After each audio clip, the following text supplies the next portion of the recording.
السلام علیکم ورحمۃ اللہ وبرکاتہ۔ یہاں تک کہ اللہ کے ایک معزز پیغمبر شمویل علیہ السلام ظہور پذیر ہوئے۔ انہیں شمعون بھی کہا جاتا ہے۔ عربی زبان میں اس کے مترادف لفظ اسماعیل بنتا ہے، اور ان کا نام شمویل اس وقت عربی زبانوں کی کتابوں میں عام ہو چکا ہے۔ شمویل علیہ السلام نے دعوت توحید شروع کی، انہیں حق کی طرف بلانے لگے۔ چونکہ بنی اسرائیل اپنے انتشار اور تفرقے کو ایک عظیم مصیبت سمجھ رہے تھے، وہ ان کی دعوت کو قبول کرنے لگے۔ پھر انہیں یہ احساس ہوا کہ ایک بادشاہ کا ہونا بھی نہایت ضروری ہے، تاکہ وہ ان کے دنیاوی معاملات اور سیاسی امور کی باغ ڈور سنبھالے۔ چنانچہ اکٹھے ہو کر شمویل علیہ السلام کے پاس آئے، کہنے لگے، ہم میں سے ایک شخص کو منتخب کر دیجئے جو ہم پر حکومت کرے، اور ظالموں سے بدلہ لینے کے لیے جب لڑائی ہو تو وہ ہماری قیادت کرے۔ قرآن کریم میں اس قصے کو بہت وضاحت سے بیان کیا گیا ہے۔ اللہ تعالیٰ سورۃ البقرہ آیت 246 میں فرماتے ہیں، أَلَمْ تَرَ إِلَى الْمَلَإِ مِن بَنِي إِسْرَائِيلَ مِن بَعْدِ مُوسَىٰ إِذْ قَالُوا لِنَبِيٍّ لَهُمُ ابْعَثْ لَنَا مَلِكًا نُقَاتِلْ فِي سَبِيلِ اللَّهِ قَالَ هَلْ عَسَيْتُمْ إِن كُتِبَ عَلَيْكُمُ الْقِتَالُ أَلَّا تُقَاتِلُوا قالوا وما لنا ألا نقاتل في سبيل الله وقد أخرجنا من ديارنا وأبنائنا فلما كتب عليهم القتال تولوا إلا قليلا منهم والله عليم بالظالمين۔ کیا آپ نے موسیٰ کے بعد والی بنی اسرائیل کی جماعت کو نہیں دیکھا جبکہ انہوں نے اپنے پیغمبر سے کہا کہ کسی کو ہمارا بادشاہ بنا دیجئے تاکہ ہم اللہ کی راہ میں جہاد کریں؟ پیغمبر نے کہا، ممکن ہے کہ جہاد فرض ہو جانے کے بعد تم جہاد نہ کرو۔ انہوں نے کہا، بھلا ہم اللہ کی راہ میں جہاد کیوں نہ کریں گے؟ ہم تو اپنے گھروں سے نکالے گئے ہیں اور بچوں سے دور کر دیے گئے ہیں۔ پھر جب ان پر جہاد فرض ہوا تو سوائے تھوڑے سے لوگوں کے سب پھر گئے، اور اللہ ظالموں کو خوب جانتا ہے۔ اللہ تعالیٰ فرما رہے ہیں کہ یہ واقعہ موسیٰ علیہ السلام کے بعد پیش آیا، اور علماء اس پر متفق ہیں کہ یہ شمویل علیہ السلام کا واقعہ ہے۔ بنی اسرائیل کہنے لگے، اے شمویل، ہمارے لیے ایک حاکم مقرر کر دیجئے تاکہ ہم اس کی سربراہی میں علم جہاد بلند کریں اور بنو عمالقہ کو شکست دے کر ان سے انتقام لیں۔ شمویل علیہ السلام اور یوشع علیہ السلام کے درمیان 460 سال کا فاصلہ ہے۔ بنی اسرائیل کو جہاد کیے ایک طویل عرصہ گزر چکا تھا جبکہ وہ فتح یاب ہوئے تھے۔ اس وقت تو وہ بری طرح شکست خوردہ تھے۔ شمویل علیہ السلام کہنے لگے، مجھے تو محسوس ہوتا ہے کہ تم صرف زبان کی حد تک یہ کہہ رہے ہو، جہاد فرض ہونے پر تم پیچھے ہٹ جاؤ گے۔ انہوں نے کہا، یہ کیسے ممکن ہے جبکہ بنو عمالقہ نے ہمیں بہت تکالیف پہنچائی ہیں، ہمیں القدس سے نکال دیا۔ بخت نصر بادشاہ نے ہماری بہت بڑی تعداد کو قتل کیا ہے، لہٰذا ہم تو ان سے ضرور لڑیں گے۔ پھر اللہ تعالیٰ نے شمویل علیہ السلام پر وحی نازل کی کہ جہاد فرض ہو چکا ہے۔ جب بنی اسرائیل نے یہ خبر سنی تو سوائے چند ایک کے سب نے جہاد سے منہ موڑ لیا، اور یہ وہی لوگ تھے جو کچھ دیر پہلے پختہ عہد و پیمان کر رہے تھے کہ ہم جہاد کریں گے۔ شمویل علیہ السلام کے ساتھ رہنے والوں کی تعداد 8000 تھی، جبکہ پیچھے ہٹنے والے لاکھوں کی تعداد میں تھے، اس لیے کہ جب بنی اسرائیل مصر سے آئے تھے تو ان کی تعداد 6 لاکھ تھی، اور اس وقت تک تعداد بہت بڑھ چکی تھی۔ اب جو لوگ جہاد کے لیے تیار ہوئے انہوں نے پوچھا کہ ہماری قیادت کون کرے گا؟ شمویل علیہ السلام نے انہی میں سے ایک شخص طالوت کو منتخب کیا۔ طالوت بن قیش یعقوب علیہ السلام کے بیٹے بنیامین کی نسل سے تھا۔ طالوت سے پہلے بنی اسرائیل کے جتنے بادشاہ تھے تمام کے تمام یہودا بن یعقوب کی نسل سے تھے۔ بنی اسرائیل کو بہت تعجب ہوا، انہیں امید تھی کہ ان کا بادشاہ یہودا کی نسل سے ہوگا، لیکن ہو گیا بنیامین کی نسل سے۔ چنانچہ انہوں نے اسے تسلیم کرنے سے انکار کر دیا اور آگے سے باطل تعویلات کرنے لگے۔ اللہ تعالیٰ سورۃ البقرہ آیت 247 میں فرماتے ہیں، وقال لهم نبيهم إن الله قد بعث لكم طالوت ملكا قالوا أنا يكون له الملك علينا ونحن أحق بالملك منه ولم يؤت سعة من المال قال إن الله اصطفاه عليكم وزاده بسطة في العلم والجسم والله يؤتي ملكه من يشاء والله واسع عليم۔ اور ان سے ان کے نبی نے فرمایا کہ اللہ تعالیٰ نے طالوت کو تمہارا بادشاہ بنا دیا ہے، تو وہ کہنے لگے کہ بھلا اس کی ہم پر حکومت کیسے ہو سکتی ہے؟ اس سے تو کہیں زیادہ بادشاہت کے حقدار ہم ہیں، اس کو تو مال میں فراخی بھی نہیں عطا کی گئی ہے۔ نبی نے فرمایا، سنو، اللہ تعالیٰ نے اسی کو تم پر برگزیدہ کیا ہے، اسے علمی اور جسمانی برتری بھی عطا فرمائی ہے۔ بات یہ ہے کہ اللہ جسے چاہے اپنا ملک دے، اللہ تعالیٰ کشادگی والا، علم والا ہے۔ طالوت ایک غریب آدمی تھا، مالی حیثیت بھی اچھی نہیں تھی، چمڑوں کو رنگ کر پیٹ پالتا تھا، لیکن اس وقت علم و حکمت میں اس کا کوئی ثانی نہیں تھا، اور جسمانی ڈیل ڈول بھی اس قدر تھا کہ جو ایک بار دیکھتا ہی رہ جاتا۔ اللہ نے اسے بہت اچھا جسم اور اعضاء عطا فرمائے تھے، رنگ بھی سفید تھا، لیکن چونکہ وہ یہودا کی نسل سے نہیں تھا، اس لیے وہ کہنے لگے اس کی نسبت تو ہم زیادہ حقدار ہیں کہ بادشاہ بنے۔ ان کی بات کا جواب شمویل علیہ السلام نے یہ دیا کہ یہ انتخاب میرا نہیں، اللہ تعالیٰ کا ہے، اور بادشاہت کے لیے عقل اور جسمانی طاقت کی ضرورت ہوتی ہے۔ بادشاہت یوں بھی اللہ کے اختیار میں ہے، جسے چاہے عطا کر دے۔ یہ سن کر ان میں سے اکثر نے لڑنے سے انکار کر دیا، اللہ کے نبی کی اطاعت بھی چھوڑ گئے۔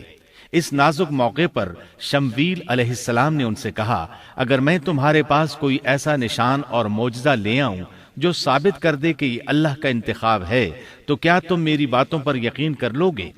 وہ کہنے لگے، جی ہاں۔ چنانچہ اللہ نے انہیں ایک معجزہ عطا فرمایا۔ اس کا ذکر سورۃ البقرہ آیت 248 میں آیا ہے۔ وقال لهم نبيهم إن آية ملكه أن يأتيكم التابوت فيه سكينة من ربكم وبقية مما ترك آل موسى وآل هارون تحمله الملائكة إن في ذلك لآية لكم إن كنتم مؤمنين۔ ان کے نبی نے ان سے پھر کہا کہ اس کی بادشاہت کی ظاہری نشانی یہ ہے کہ تمہارے پاس وہ صندوق آ جائے گا جس میں تمہارے رب کی طرف سے دل جمعی ہے، اور آل موسیٰ اور آل ہارون کا بقیہ ترکہ ہے، فرشتے اسے اٹھا کر لائیں گے۔ یقیناً یہ تو تمہارے لیے کھلی دلیل ہے اگر تم ایماندار ہو۔ اس آیت میں اللہ تعالیٰ نے شمویل علیہ السلام کی نبوت اور طالوت کی بادشاہی ثابت کرنے کے لیے نازل ہونے والے معجزے اور علامات کا ذکر کیا ہے، یعنی وہ تابوت جسے بنو عمالقہ نے چھین لیا تھا وہ واپس آ جائے گا اور فرشتے اسے اٹھا کر لائیں گے۔ چنانچہ لوگوں کے دیکھتے ہی دیکھتے اللہ کے فرشتوں نے اس تابوت کو لا کر طالوت کے سامنے پیش کر دیا۔ یہ معجزہ دیکھ کر وہ مطیع ہو گئے۔ اب طالوت ان لشکروں کو لے کر دشمن کی طرف بڑھے۔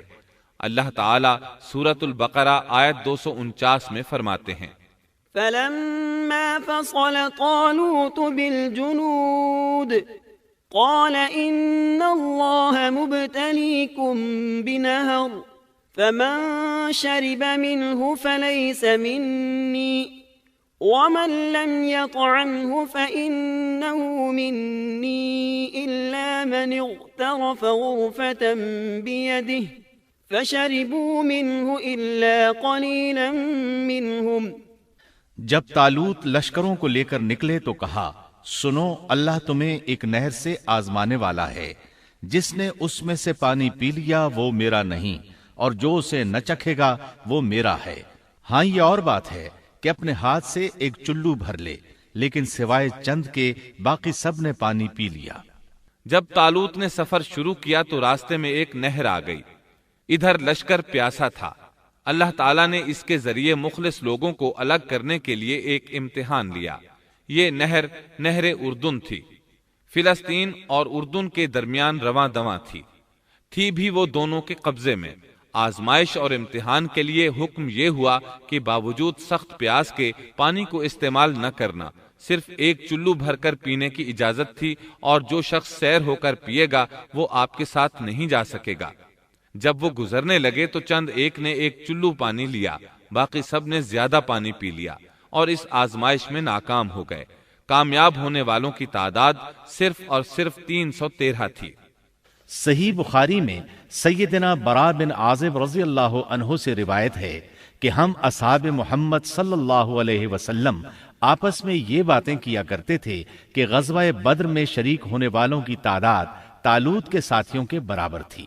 اللہ تعالیٰ سورۃ البقرہ آیت 249 میں فرماتے ہیں، فلما جاوزه هو والذين آمنوا معه قالوا لا طاقة لنا اليوم بجالوت وجنوده قال الذين يظنون أنهم ملاقو الله كم من فئة قليلة غلبت فئة كثيرة بإذن الله واللہ مع الصابرین۔ طالوت مومنوں کے ساتھ جب نہر سے گزر گئے تو وہ لوگ کہنے لگے، آج تو ہم میں طاقت نہیں کہ جالوت اور اس کے لشکروں سے لڑیں، لیکن اللہ سے ملاقات پر یقین رکھنے والوں نے کہا، بسا اوقات تھوڑی سی جماعتیں بڑی اور بہت سی جماعتوں پر اللہ کے حکم سے غلبہ پا لیتی ہیں، اور اللہ تعالیٰ صبر کرنے والوں کے ساتھ ہے۔ جالوت کا لشکر بہت بڑا تھا، جبکہ طالوت کے ساتھ صرف 313 آدمی تھے۔ یہ صورتحال دیکھ کر بنی اسرائیل گھبرا گئے، بولے ہم تو تعداد میں بہت تھوڑے اور نہایت کمزور ہیں، کس طرح ان سے جہاد کر سکتے ہیں؟ لیکن ان میں سے کچھ لوگ نہایت پارسا اور اللہ پر یقین رکھنے والے تھے۔ یہ اور شمویل علیہ السلام دوسروں کا حوصلہ بڑھانے لگے، آخر وہ لڑائی پر تیار ہو گئے، مقابلہ ہوا۔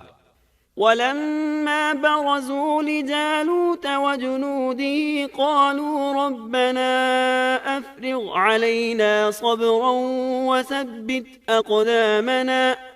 وثبت أقدامنا وانصرنا على القوم الكافرين۔ اور جب ان کا جالوت سے اور اس کے لشکر سے مقابلہ ہوا تو انہوں نے دعا مانگی کہ اے پروردگار ہمیں صبر دے، ثابت قدمی دے اور کفار کے مقابلے میں ہماری مدد فرما۔ مقابلہ شروع ہوا۔ جالوت اپنے لشکر سے نکلا اور مقابلے کے لیے للکارا۔ یہ بہت طاقتور تھا، اس کا پورا بدن اسلحے سے لیس تھا۔ مسلمان اسے دیکھ کر ڈر گئے۔ طالوت نے اپنے ساتھیوں سے کہا، کون اس کے مقابلے میں نکلے گا؟ سب خاموش رہے۔ اس کے لشکر سے ایک نوجوان نکلا، یہ داؤد علیہ السلام تھے۔ اس وقت یہ صرف 16 سال کے تھے۔